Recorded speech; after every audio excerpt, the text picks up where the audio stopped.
I moved to the stranger who was holding the lamp. He was in official uniform. Are you the guard of the 12.0 out from Street Pancras? I am. Where's your train? What's happened? As for where it is, there it is, right in front of you, what's left of it. As to what's happened, why, we're wrecked. What do you mean by you're wrecked? Some heavy loaded trucks broke loose from a goods in front and came running down the hill on top of us. How long ago was it?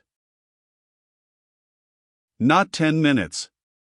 I was just starting off down the road to the signal box, it's a good 2 miles away, when I saw you coming.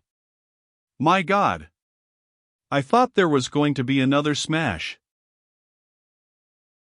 Much damage done? Seems to me as if we're all smashed up. As far as I can make out, they're matchboxed up in front. I feel as if I was all broken up inside of me.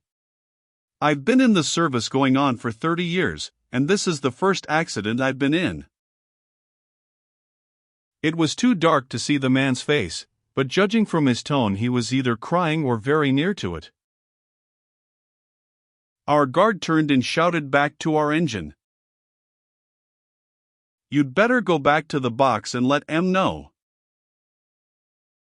All right, came echoing back.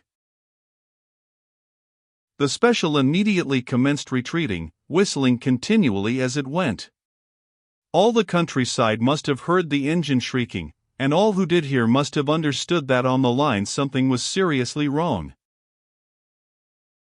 The smashed train was all in darkness, the force of the collision had put out all the carriage lamps. Here was a flickering candle, there the glimmer of a match, these were all the lights which shone upon the scene. People were piling up debris by the side of the line, for the purpose of making a fire, more for illumination than for warmth. Many of the passengers had succeeded in freeing themselves, and were moving hither and thither about the line. But the majority appeared to be still imprisoned. The carriage doors were jammed. Without the necessary tools it was impossible to open them. Every step we took our ears were saluted by piteous cries. Men, women, children, appealed to us for help. Open the door, sir. In the name of God, sir, open the door.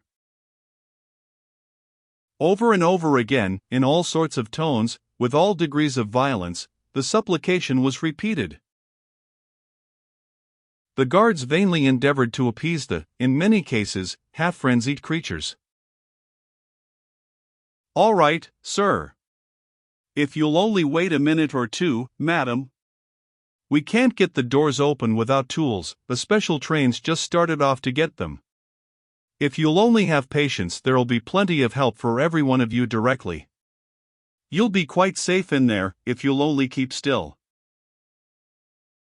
But that was just what they found it most difficult to do, keep still. In the front of the train all was chaos. The trucks which had done the mischief, there were afterwards shown to be 6 of them, together with 2 guards' vans, appeared to have been laden with bags of Portland cement. The bags had burst, and everything was covered with what seemed gritty dust. The air was full of the stuff, it got into our eyes, half blinding us. The engine of the express had turned a complete somersault. It vomited forth smoke, and steam, and flames. Every moment it seemed as if the woodwork of the carriages immediately behind and beneath would catch fire. The front coaches were, as the guard had put it, matchboxed. They were nothing but a heap of debris, telescoped into one another in a state of apparently inextricable confusion. It was broad daylight before access was gained to what had once been the interiors. The condition of the first third-class compartment revealed an extraordinary state of things.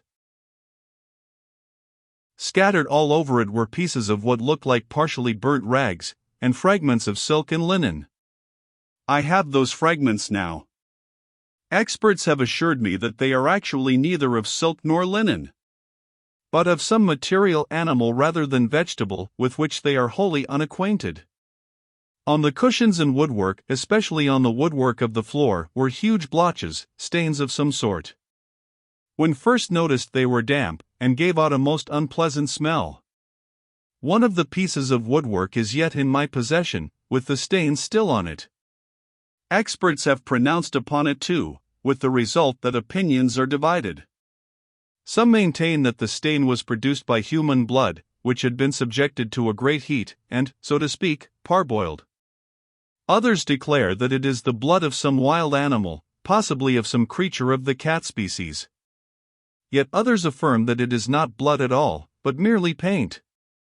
While a fourth describes it as, I quote the written opinion which lies in front of me, caused apparently by a deposit of some sort of viscid matter, probably the excretion of some variety of lizard. In a corner of the carriage was the body of what seemed a young man costumed like a tramp. It was Marjorie Linden. So far as a most careful search revealed, that was all the compartment contained.